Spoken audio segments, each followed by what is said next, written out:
Hey guys, Ryan and Greg here, back with my Roanoke breakdown. This week we have chapters 5 and chapter 6 of Roanoke. Now, of course, spoilers ahead. Go watch these episodes first, then come on back here and jump into the breakdown with us. Let's do it. All right, Greg, let's have some fun. And before we start, we want to bring up this one Reddit post that is obviously a few years old, but it's from Daniel SK1, and it's a fun little theory. I don't know if it's completely confirmed, but if you pay attention to all the chapters of this season of Roanoke, like chapter 1, you get the family that moves into the haunted house, like murder house. Chapter 2, you get those killer nurses vibe, kind of like the asylum nurses, but not really, obviously. 3, we get, obviously, we hear more about the OG witch here, which is like kind of Coven. In chapter 4, Freak Show, I guess the Mott family tie-in. And then chapter 5 would be some parallels with AHS Hotel, which would be Evan Peters' character here.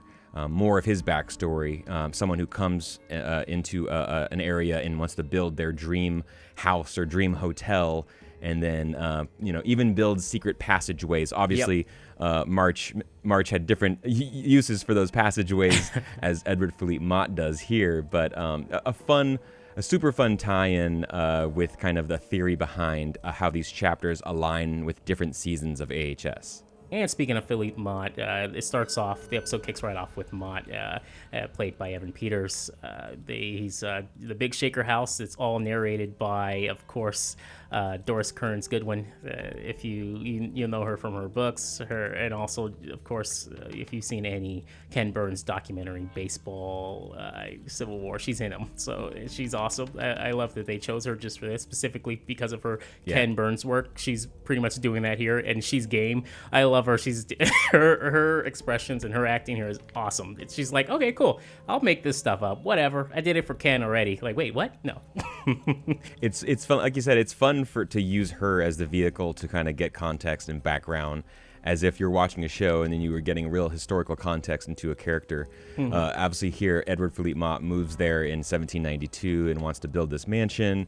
And he's a very unique individual, I'd say. He's pretty horrible. He treats everyone like utter garbage. All he cares about, it seems, is his art paintings. Collection, Greg. Yep. Yeah, that's all he cares about. He wins them in an auction. He even, I like how they did this whole thing where it's like, no one even needs to put any wagers down or anything. I'm going to buy all of them no matter what. Just leave. It doesn't work that way, but sure, go for it, buddy. And then from there, he just, it's straight up. He has his servant / slave / lover / servant again. Guinness, I believe his name is Guinness. Yes, Guinness. Yes. Okay, yes. I love the... the names are perfect for this. And also, by the way, again, Philippe Mott did not exist. This isn't real. None of this is real, by the way. This is all made up. But it's a wonderful story here where it seems like, okay, they got all the artwork in the house now. He's living a life with his new lover, and everyone's just like, okay, we're just gonna back off. This guy's nuts, but he's paying us or whatever. They're along for the ride. Totally, and that's a good key that you bring up. He's nuts. He suffers like severe social anxiety. He kind of is a recluse. Just spends his extremely wealthy, and like you said, he's not a real character he's a fictional character. But in the AHS universe, obviously this is a tie-in to the Mott family. They even name drop that the Mott family, once he lost the house, the line of succession for who had the house ended in 1952. We know from watching Freak Show that's when Dandy Mott was killed, so they no longer owned the house, and it went from subsequent owners after that. So a fun little connection with the larger AHS universe. But having Evan Peters back into the show, obviously always welcomed from our point of view, and he has a lot of fun with this character. Oh, it's great. It's one of my favorite characters, honestly. It's quick. He's in it for a second, and his next character he plays is even better. But with that said, the big takeaways here are they built that cellar. They built that underground cellar so he can put all of his paintings down there when the time comes. Should anyone start attacking them or whatever, so he can get them out of there quickly. Unfortunately, he wasn't prepared for Ghost, since this is AHS. And sure enough, the butcher comes by and destroys all of his paintings. Now, obviously, Mott does not believe that any ghost came in the middle of the night and ruined all of his stuff. He is convinced that someone in the house, someone that he probably has on the payroll, just destroyed all of his stuff. And he decides to, like, literally punish everybody except for Guinness. He puts them all down in that cellar and just, like, leaves them there forever. Just punishes them. And basically then later that night, he finds out who the real culprits were in this situation, and it's the Lost Colony that shows up. And, Edward Fleet Mott gets it pretty gruesomely. This land will always be mine, and I shall consecrate my holy right to it with thy blood. I like how they walk him onto the flames right after that. So he's done, and now Guinness flees. He leaves the scene, but he doesn't tell anybody about the people locked in the cellar. Unfortunately, he's arrested, and everyone believes that he's the one who killed Philippe. Because of course they're not going to find the Roanoke colony anywhere. With that said, everyone else dies there too. So now a lot of ghosts are left on this land. One more key here is that obviously this was during the blood moon. So he builds the house. It's finished completion, and it just so happens that it's the blood moon. What a horrible time to have your house and move in. There were bad omens already in the building process. You see people get hurt, and it just looks like it's there's a lot of bad stuff going on, a lot of bad vibes. But then the blood moon pops up, and Cursed land. It's cursed land, and basically, no one should have ever built anything on top of this land in the first place. So, horrible start to the history of the Roanoke house. Oh, yeah. All I can say at this point is that no one will convince me to stay in that house overnight. Certainly not at a full moon. Back with Matt, Shelby, and Flora, we left them off in the last chapter, where, of course, we saw the untimely demise of Cricket Marlowe, sadly, in brutal fashion. Now, Matt, Shelby, they got to get the hell out of there with Flora, so they're trying to leave as the Roanoke colony is waiting outside, and they're telling them it's time to come outside and meet your maker. They don't care about the rules you made with Cricket or anything like that, or the whatever deal they had. It's over, so they just want to take them outside now and finish this off. It's the blood moon, so there's nothing they can do about it. Matt decides, let's just try to get out of here, take them on head on, and run to the car. Let's get out of here. Unfortunately, there are still ghosts in the house, too, that want to come after them as well. Not only the Roanoke family. Yeah, it seems like, I don't know, from what I gathered is that during this time period of the blood moon, they mentioned, like, the house almost comes alive. And, like, all the spirits are kind of, they're helping the colony almost, like, gather or grab anyone that's inside the house and kind of help them sacrifice the colony and give it to the colony. I guess they're almost like they're like scared of the colony themselves. So like there's almost like tears of the spirits in the house that kind of help out and get these innocent people in the hands of the colony. So this sequence, Greg, was like extremely horrifying just to see a member of the Chen family like crawling on the ground almost like a spider-like. It reminded me a little bit of like Exorcist vibes. Yeah, the hands and that kind of thing walking through the house. But then it crawling on the walls as well. Super, super scary stuff. And the ring as well. Yeah. The long hair. There's a lot of ring vibes. And then there's also time for even a quick callback to The Shining where you see, Ambrose takes an axe through the door for a quick shot. I like it. And then you said all the ghosts are trying to come after them. Not all of them. There's one helpful ghost here, Philippe Mott. Once Matt and Shelby are in the basement, he helps them out. And he gets them to, of course, his underground little cellar he was going to use for his artwork. And he shoos them out of that house. Yeah, I guess he says that like he's seen too much misery, too much horror, too much death. And he just has like a change of heart at this point. I guess like you can just kind of like, they're not all bad spirits, right? So he decides that he wants to help them.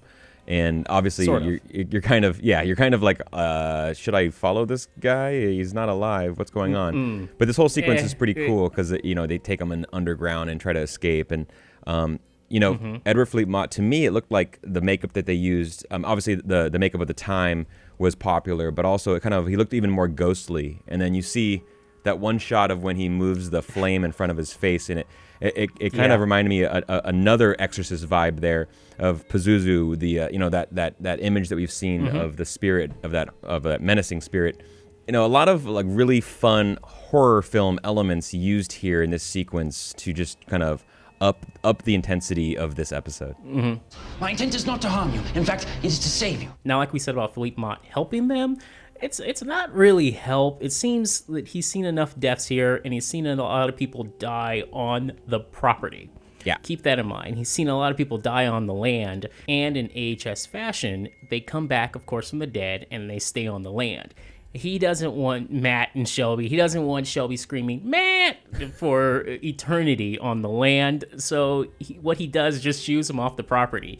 Unfortunately, they're still on the Polk property when he lets them go. He doesn't care at this point. He just got them off of his land so he can get the hell away from them, and he hopes that they don't die on the land, and that's it. That's a great point, Greg. I mean, can you imagine being stuck for eternity in your house with Shelby yelling for Matt? Matt.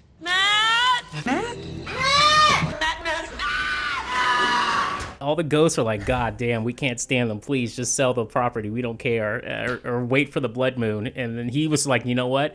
I do not want them to die on this land. No way. So he shoot them away.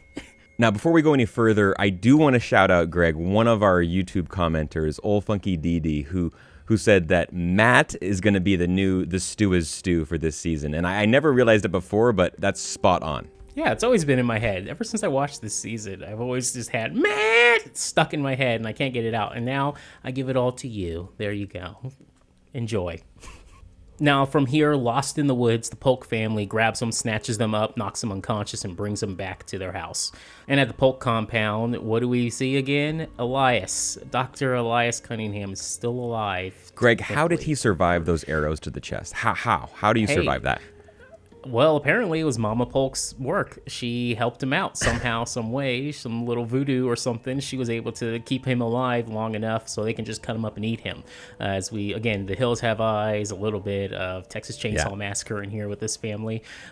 Big Hills Have Eyes Totally. Vibes here. I love it. It's great. And this is the cool stuff about it, where you got, again, Frances Conroy just playing this character where she's just so gross. It's gross. It's so gross. With the jerky, I hated it. I hated it. It's hard, definitely hard to watch. And like, you and I just love Frances Conroy in every role that she does on American Horror Story, every single season that she's in it. But just like the fact that they're like keeping him alive just to use his body and basically slowly chop off parts of his body and then cook it and make jerky out of it. And then, then she makes that comment that, oh, it's rancid. Oh, let's just kill him. It was just horrifying. I like my meat sweet. It's been hours curing this. It's his fault. He's bad meat. Bad meat. Also, Chaz Bono in the background, upset about his kids. Remember way back, the kids who were taken from them. They're away in social service somewhere.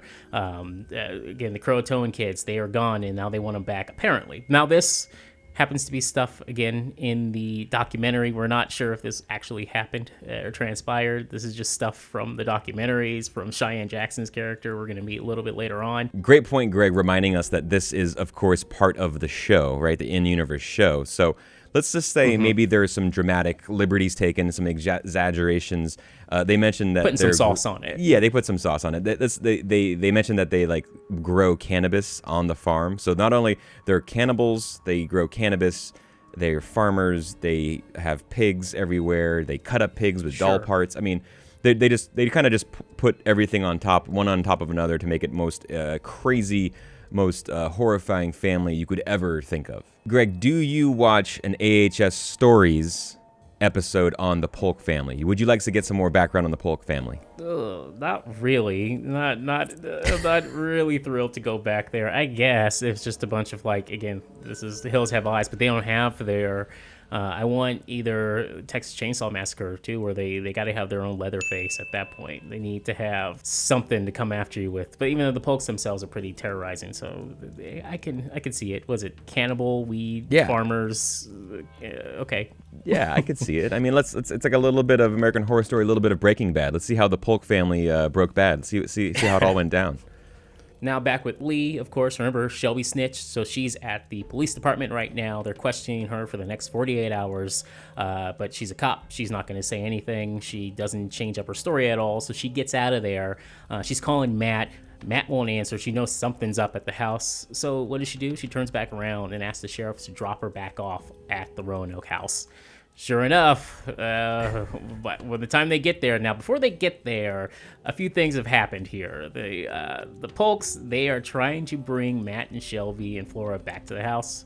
Now, Matt's able to break free and get everyone out of that truck for the time being, but it's not long, and unfortunately, this ends up with Shelby getting her leg broke, just snapped right in front of them by Mama Polk, and that's when they take them back there again, and by this point, you're thinking, oh no, they're done, but we're only, this is, again, chapter 5 here. Lee showing up, but not the sheriff. The sheriff turns his ass around. The second he sees those pitchforks and the groups out there, he just bounces, and that's it. I thought that was hilarious. It was great.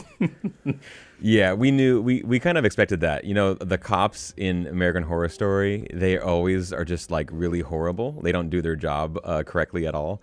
And he just bounces immediately. Doesn't even call for backup or help anything. Luckily, though, Ambrose, the butcher's son, has a change of heart and basically stops the butcher from killing Flora in front of all of our in front of Matt and Shelby and everybody, and then basically grabs the butcher, his mom, and jumps into the fire with her. Obviously, it doesn't kill her, but like enough to just like subdue her and stop her on her murder spree, and then they can get away in the car, and basically they're safe. And we know they're going to be safe anyways before this, because we've obviously seen the interview footage of them in the show. So we always knew that they were going to get out of this predicament, but it was just we didn't know exactly how. So now we know that Ambrose had a change of heart and basically turned against his mom and said, "Okay, stop killing. Let's just like let this one family go. We've got enough blood on our hands." Some of the ghosts are still like down for bloodshed, so as we see the piggy man go after Flora before he's stopped by Lee with the car. Everyone gets in the car, and then last second, through the flames, like Arachnophobia with the tarantula, the butcher's running out after them. I thought that was a great shot to end it on. It was cool. Go, go, go! And then finally, Matt, Shelby, Lee, Flora, they get to breathe a sigh of relief. They get to go to a motel. Greg, I would probably just immediately drive straight statewide, cross country. I would never stop driving. I wouldn't just settle down nearby. I would, no distance would be far enough for me to drive. Might even hop on an airplane and fly the hell out of this country. Emily in Paris. I am Greg in Rome. I don't care. Whatever. Greg in Australia. Get the hell off this land. But they get to settle down. They get them takeout. Talk about a sigh of relief right here. I guess they go and get Shelby fixed up because her they get crutches. Her leg is bandaged up and her face is bandaged up. So thankfully everything's good. But what a kind of climactic ending to their whole first stay at the Big Shaker Mansion. Yes, and this is the close of the My Roanoke Nightmare, as it ends with Shelby still experiencing nightmares to this day. Yeah, and that's the whole point, right? My Roanoke Nightmare is that it never ends. Like they might have survived this experience in their time at the Big Shaker Mansion, but clearly the nightmare continues for Shelby, for Matt, for everyone involved that had to go through this as we'd normally expect. So. The fun thing here, though, is that this season completely changes next episode. We escaped with our lives that night, but I never completely got over it. I'm not sure I ever will. All right, Greg, let's get into Chapter 6, and this is where we have some fun. A big twist. The entire season completely changes right here, kind of pivots. My Roanoke Nightmare was a huge TV success in 2015, as we see from the text on screen. It even topped like Sunday Night Football, Empire, The Walking Dead. So you get an idea, some context of so it's the biggest show ever. How huge this show was. It's literally the biggest show ever in the history of television, possibly. But obviously the network asked the producer for a follow-up season, and this is where we're used to that docudrama reenactments, but now we get into a different type of thematic use here, which is reality TV. Yeah. So if the docudrama series that we've all are all very familiar with wasn't one thing that they had here, then they switched it and they added another element, which is the whole reality thing. So if you're a big reality TV fan, I think that you would really extremely enjoy this season once it does this turn here. And if you're not a fan, then I'm so sorry, because I understand entirely. It's subjective here. And if you're not a fan of reality television, the way they're just cutting through shot from shot, you're gonna turn it off. You're gonna hate it. I'm sorry, but it's so good. Please give it a shot. It is so funny. It's basically they're trying to do their own Wes Craven's New Nightmare. It's taking a more comedic approach than Wes Craven did with his classic film. That's one of my all-time favorite horror films. But when that came out, not everyone was a fan of it because of how they, again, it was a twist to the Freddy Krueger character and the storyline, bringing back the old characters and doing this new kind of almost like drama they did with the characters. I loved it. It's one of the greatest horror films of all time. But now, what Roanoke did, what AHS did, they had to put their own flavor to this, and doing this classic, and then bringing in the camp. They have to bring in camp here. It's in their blood. So with that said, you're gonna just lose your mind going from shot to shot to shot with Cheyenne Jackson just playing this incredible character at the same time. I'm all for it. I love it. For the show hasn't even reached its peak. We have millions of eyeballs waiting to see the next iteration, and you have a chance to buy it now. I 100% agree with you, Greg. I think the first time I watched this season through, I kind of fell off during the middle of this, and now rewatching it with you, this was a lot of fun. And Cheyenne Jackson, like you said, is incredible in this role. He's like every cliche that people would think of a Hollywood TV producer. A ruthless, charismatic, just douchebag, but also a visionary in like the TV sense for what he's doing, and just kind of power hungry, right? Yeah. He's had so much success. So he's like, he cannot take no for anything, for an answer, like at all. Like he just is gonna do whatever he wants. If you go talk to any Hollywood producer who beat NFL Sunday Night Football, they're gonna probably be just like this too. That's a really good point. If you beat the football ratings, then you're like a god on TV. They're gonna be insufferable. yeah, totally. But he's spot on here. I can't say it enough. The idea here that he pitches to the network executives, and we get to see all this because he's filming them, which they're all like, what the hell? But he pitched the idea of basically getting the real people that survived the Big Shaker Mansion, and as well as the actors that played them, and getting them into the house back for a return to Roanoke 3 days in hell during the blood moon, and basically just have hidden cameras and show what happens when everyone gets into this one house, like a Big Brother, a real world type vibe, mixed with all the horror and camp that we love about the show itself. Now, Greg, my biggest question though when I was watching this was, how the hell would he get all these people to agree to go back to the Roanoke house? Money. Specifically, of course, money. Yes, money will get him all there, and I'm sure he has a plenty of money to pass around to get these people booked to be a part of it. But if I'm like Shelby or Matt or Lee or Flora or any of the people that actually went through it, like, I'm not even taking the chance that to go back there. We learn later that the actors all think it's a bunch of BS, and they were just filming in the summertime, so they didn't see anything that actually happened to the real people. They are kind of naive to all of that, and they think it's all a bunch of like a crock of baloney. But like here, they actually reveal the motivation of Shelby. She basically, wants to get him back. Look, Matt can't avoid me if we are locked in that house together, so... That's great. Yes, and Matt has other motivations that aren't just clear yet, even though he hinted at it a few episodes prior. She wanted me to join her, and I would have.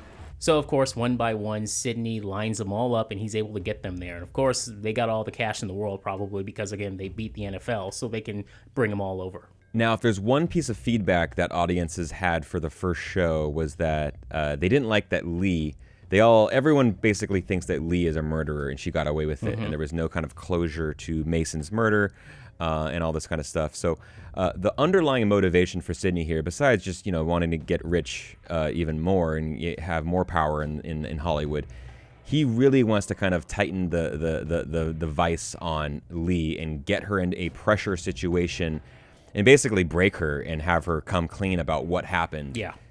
during their first stay at the Roanoke house. Now, we learned that Matt and Shelby have separated for the time being. Oh, I wonder why. I can't imagine what would happen with Matt and Shelby, why Shelby would probably not be so down with Matt at the moment. She wanted me to join her, and I would have.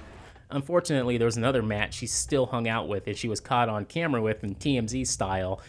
She was out with the actor, played Cuba Gooding Jr., portraying Matt, who is portraying Dominique Banks. Dominique! The actor who's playing Matt. And now they were seen together, and I like the fun little scene where Shelby's like, is Dominique going to be there? Dominique! Of course, Sydney's like, oh, don't worry about him. He's not there. And then the immediate cut is him in the car talking to his agent. What's the status on Dominic's deal? Casting closed him today. Beautiful. Yeah, it just shows how ruthless Sydney is. I mean, and this is exactly what you need for a reality TV show. They even say it later on about Monet, played by Angela Bassett, who was playing Lee in the show, that has an alcohol problem, and basically, he's kind of like wants to like turn a cold shoulder to it, and like we don't have to tell her it's alcohol. Just very devious and horrible things that you would do, but things that when you get like affair people who had an affair together, some alcohol moved in with somebody, like there's going to be dramatic elements that a reality show would try to motivate people to get into and kind of just cause mass hysteria, and then if you record it, you have some good television. But overall, it's just really horrible and ruthless, to be honest, to just kind of use these people for basically just using it for their own entertainment, right? Mm-hmm. Yeah, but we, in this show that, Shelby's going to get it at some point. No, sorry, Sydney. But with all that said, that Sydney's going to get it at some point. So it's all good. He's just putting more gasoline on that fire. I know the fans, they want to see you guys have a real happy ending. If I do this, Dominic cannot be involved. I will not do that to Matt. Not a problem. Dominic Banks is out. So over at the Big Shaker Mansion, it is now owned by Sydney, who bought it from Matt and Shelby for half price. What a deal. Okay. Not really, because you're going to go there and die. But anyways, about a year later, I'd say, a little after a year, they go back to shoot the reality TV show. And this is really fun because you get to see some of the movie magic in front of your eyes, just kind of how they would set up certain scares for a show like this. They got the FX guy, Mac, I think his name is, and he's just kind of showing Sydney all the kind of things that the house can do now with the, on his tablet. He can just kind of scare the living hell out of all these people. And it's funny because his assistant Diana is basically like, "Why this are we going too far?" Yeah, why are we forcing this? It's getting a little too cheesy, a little too much. Like let's, and he basically, as we find out, as we said before, is that Sydney just wants to throw as much stuff as he can at these people and just really almost like make them go mad. Yes. Yeah. This is insane, but I love the fact that he brought up that, he notices that they're putting cameras out in the open, and he tells them, no, you got to hide those. Do not let them see them, because the second they understand that they're being recorded, but at the same time, they're going to forget all about that if you don't have the cameras there right in their sight. They will forget they're there in the first place, which is what he wants. Smart. With that said, this is where things take a turn to shot to shot to shot, like a Paranormal Activity mixed in with Blair Witch.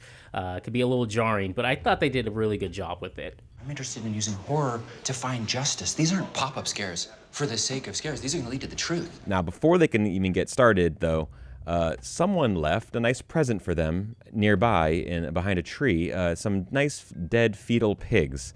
I like the note here that they bring up, is it the Polk family? And they're like, no, the Polk family hasn't been seen in weeks. My question was, weeks. Why is the Polk family even there? Did anyone go check up on them after all this stuff went down? Like, they're cannibals? No, not at all. They even the things this is where you have to think of like what did Sydney actually put on screen here compared to what the real Polk family is, and we're gonna find out later on that may be the case with the Polks compared to their counterparts played on screen by Francis Conroy and Chaz Bono. So we'll see where this goes. But Sydney doesn't think, of course, it's the Polks, even though now the Polks are name dropped, so that means they're going to show up later. He thinks this has to do with the Butcher, a.k.a. Agnes. The Butcher? She's the role of a lifetime. And this is, of course, where we cut back to Kathy Bates playing Agnes Mary Winstead, who, of course, played the butcher, who is in a interview with Sydney where she thinks it's going well, but unfortunately, Sydney has other things for her, and he shows her the paperwork. He shows her the photos of the dead pigs, and this is where we get the backstory with Agnes's character, where we learn everything wasn't so rosy for her after production closed. So Agnes had a really tough time playing the butcher. You know, we've seen a lot of actors kind of take their roles home with them, and just if it's a really dark role, it's you kind of get reminded of like Heath Ledger and stuff like that, someone that you know, in a dark place after spending so much time as a role. But she has a mental breakdown and becomes obsessed with the part and the show, and kind of thinks you know, the lines between reality and Fiction and the blurred, show kind of yeah. are mixed. Yeah, so she runs around Hollywood. We see a shot of her running around Hollywood, some iPhone footage, you know, with a butcher knife, chasing tourists on the Walk of Fame there. You know, we also find out later that she had some run-ins and some harassment of her castmates, namely Audrey Tyndale, who plays, you know, Shelby Miller. I think I got that right. Yes. Obviously, that's Sarah Paulson in that role. She's English here. So you find that this role has just consumed her, really turned her life around, and they don't want her to be any part of Return to Roanoke. They even got the restraining order and just want to keep her as far back as possible. Turns out that was just a ploy by Sydney to try to really, you know, amp her up and get her to break that restraining order to show up, which is what he's hoping will happen. You really think that a restraining order is going to keep her away? God, I hope not. I shall smite thee limb from limb. And then because everything's so meta on this show, we get an interview with Lee, where now she's saying like she's excited to be going back to the Big Shanker mansion for some reason. Money, I'm assuming it's money. Obviously, Matt's going to be there, her brother, so she can just say like chalk it up to I want to be there with him, protect him, and you know, and see how everything's going. The only reason I could think, Greg, is that she wants to clear her name and prove that she didn't murder Mason, and that literally if they get evidence of the real spirits there, then it'll prove that there are actual entities here that are horrifying and actually are murdering people on this land, and that's not her. Yes. I guess that would be the only thing, is to get her name cleared. But does she need to be there to prove that? I mean, couldn't she just let them go on their own and everyone go record this, and then you'll see that like no one survived almost, and then to prove it? Nope. You admit that you've benefited financially. You've received a 7-figure book advance. I'm a single mother working to better my family situation. Is that so hard to understand? And now we meet Monet here as well, where we find out she actually does have a drinking problem because of the role. Again, the same thing with the butcher, where she took the role, she went way down the rabbit hole with that method actor, and she just took the role too far. And now she has a bad drinking habit, and she blames Lee, of course, for all of this. And a cool little fun note here is that, of course, Monet is played by Angela Bassett, and she directed this episode at the same time. So I thought that was pretty neat. Yeah, that's awesome. I believe this was actually Angela Bassett's first directorial debut for like a long-term feature like episode of television. Pretty cool when we get to see some of the main actors or mainstay actors that come year after year and then direct an episode of the show. We've seen Sarah Paulson do the same later on in Apocalypse. So an awesome when you ever get one of these actors behind the camera and they know so much about the roles and everyone how to play it. You know, to get the kind of them behind the camera and getting involved in it. Them tears look real. I'll tell you what isn't real. The ridiculous story. Now, before Sydney can get everybody into that Big Shaker house, there's a minor, in his eyes, there's a minor accident. I'm pretty sure he would have just wrote that off in the notes somewhere. Yeah. Unfortunately, there's a major accident that starts things off right from the jump that you know, like, okay, this place is still haunted. Something bad's happening, because you see on camera there's the guy with the chainsaw, and then all those. And then out of nowhere, it just takes off his head. Okay, cool. That's a good way to start things off. Something weird's going on here. And Sydney's like, whatever. Yeah, and like how the union reps are there, and they're like, normally you'd shut down for a day, let everyone kind of regroup. But Sydney is so ruthless and horrible that he doesn't even want to like take a break. He doesn't want anyone to like pause. Like, no, we have to continue working, get the house ready. Everyone's going to be here. All the talent's going to show up. Like, he is just obsessed with this and doesn't have that, like, that social instincts and human interaction to kind of know when to say no. Yeah, he doesn't want anyone to back out, by the way. So he doesn't want any of them to find out quickly that, someone died on set in preparation for the show. He doesn't want any of them to back out, so he's just trying to rush this thing now going forward. He knows something weird's happening, but he doesn't care. Take a breath. You know what? I'm done. Dee, come on. So then his assistant Diana is like, I've had enough. This guy is just nuts. Yeah. Like, I can't work with this guy anymore. I mean, I'm shocked it took her this long to realize this and to do something. So she just bounces. She leaves in a car and drives off.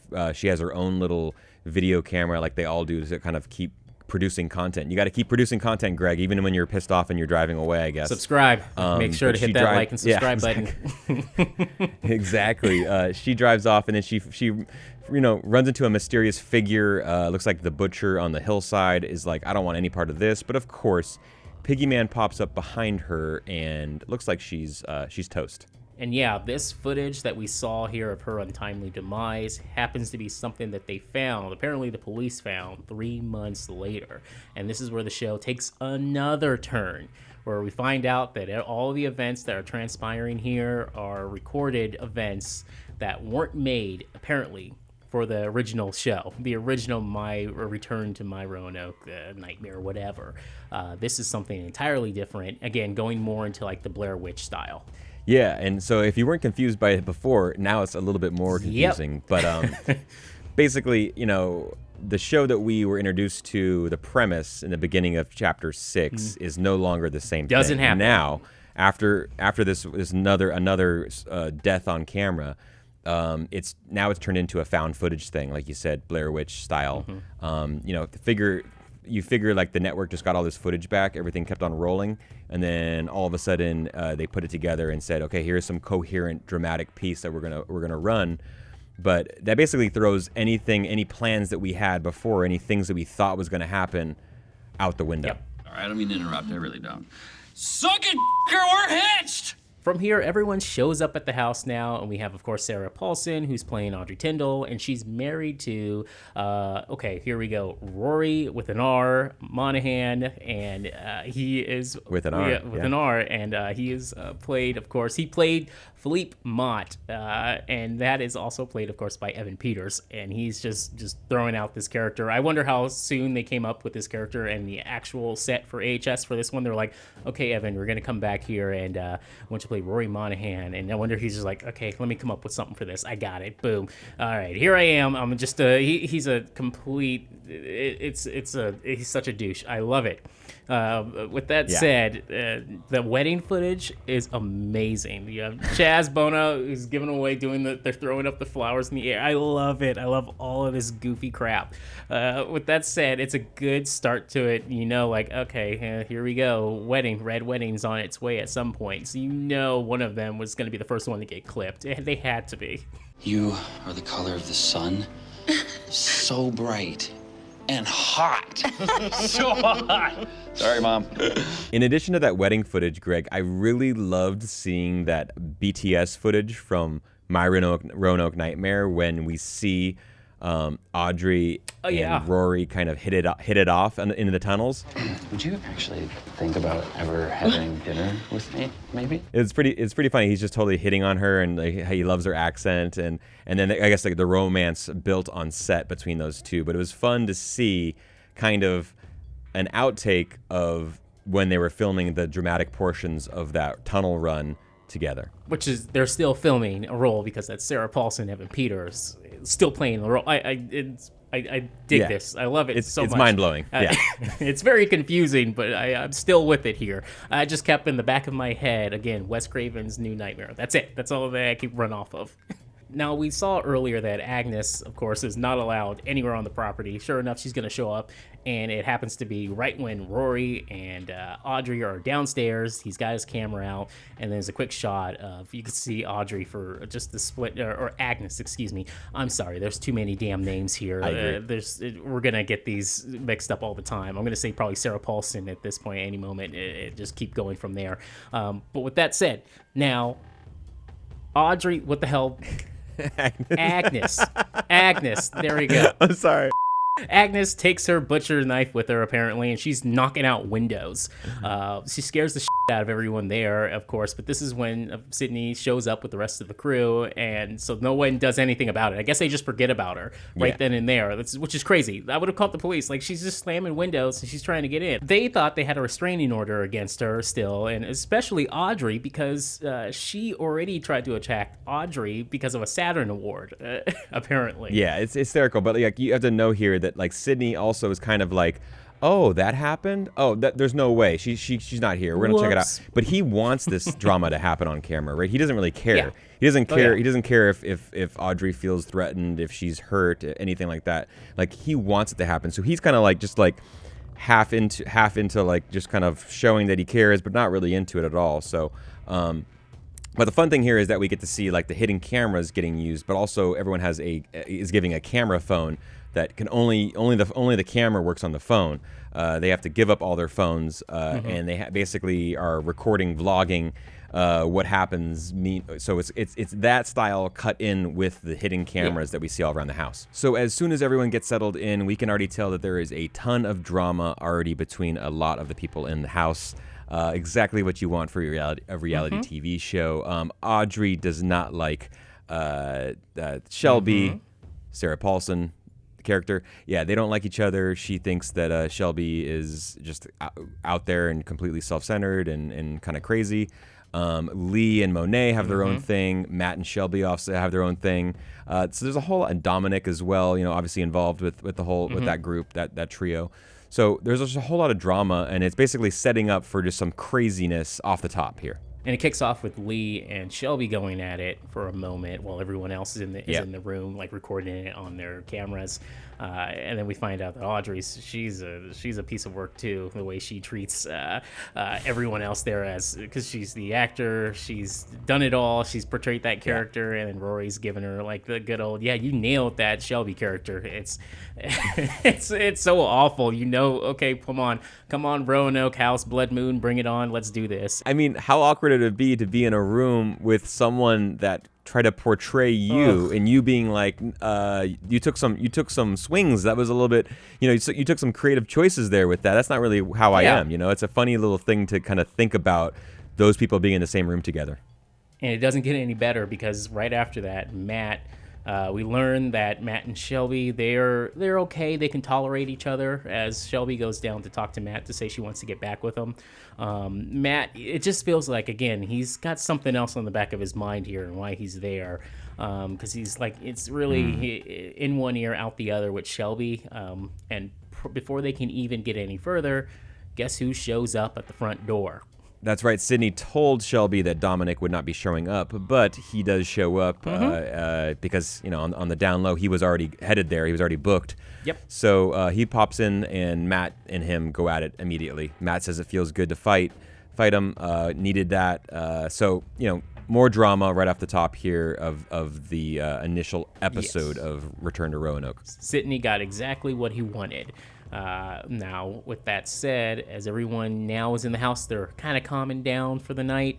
Matt overhears Rory and Audrey talking, and he asks them, when did they shoot the show? Because, again, none of the actors think any of this is real, and apparently they shot it during the summer. And this is where Matt realizes, oh, okay, now I see what's going on here. And he has them look out the window so you can see that giant blood moon starting to form. And it looks like it's on the first day. And unfortunately for everyone there, they don't know this yet. But Matt sure the hell does, that things are about to get very, very crazy. Yeah, Matt's literally the only person in the house that is taking this completely seriously. And he's like okay with it. He's kind of like made his peace that like this is all going to get really crazy right now. And literally everyone else is kind of just like laughing at him and saying how nuts they are, him and Shelby and Lee, and that they were like playing this fantasy role, right? It's like you and I went and played Game of Thrones, but like didn't really realize it was all real stuff, So, obviously it's going to get really nuts starting here with the blood moon upon them. And right from there, Audrey's taking a shower, and of course the Piggy Man shows up, which is mirroring the moment with Shelby in the shower on the actual documentary. So here we go again, and now at this point, Audrey's thinking that this is Sydney bringing in an actor to screw with her because this is, it mirrors the same moment from earlier. So Rory gets pissed off, and he thinks like, I'm gonna go look for the actor. I'm gonna go find him in this house, even though probably not the wisest choice to go by yourself, but of course they don't believe any of this stuff ever happened. So he's looking around everywhere, going through the cabinets, going through the closets, and sure enough, guess who shows up? Because of, remember we said it's Rory with an R. Now the nurses are back. They can finish off their murder once and for all. They can finish it off finally, and then and once and for all, and then Matt sees murder in blood on the wall and basically puts it together that Rory, he's no a longer goner. with us. And that kicks it off. That kicks it off that now, the blood moon is kind of officially underway in terms of the spirits attacking these people, and the first of many deaths has gone down. R is for Rory. All right, everyone, that's it for us over here. Now, this show is going to get more confusing from here on out, but we're going to try to keep it all together, especially with the names. That's the one thing that's going to drive me insane. Audrey, Shelby, Sarah Paulson. Me too. I don't know, Bird Box, whatever. I'll go through everything here, but we'll get through it. Let us know what you thought of the episodes in the comments down below. We'll see you back here next week.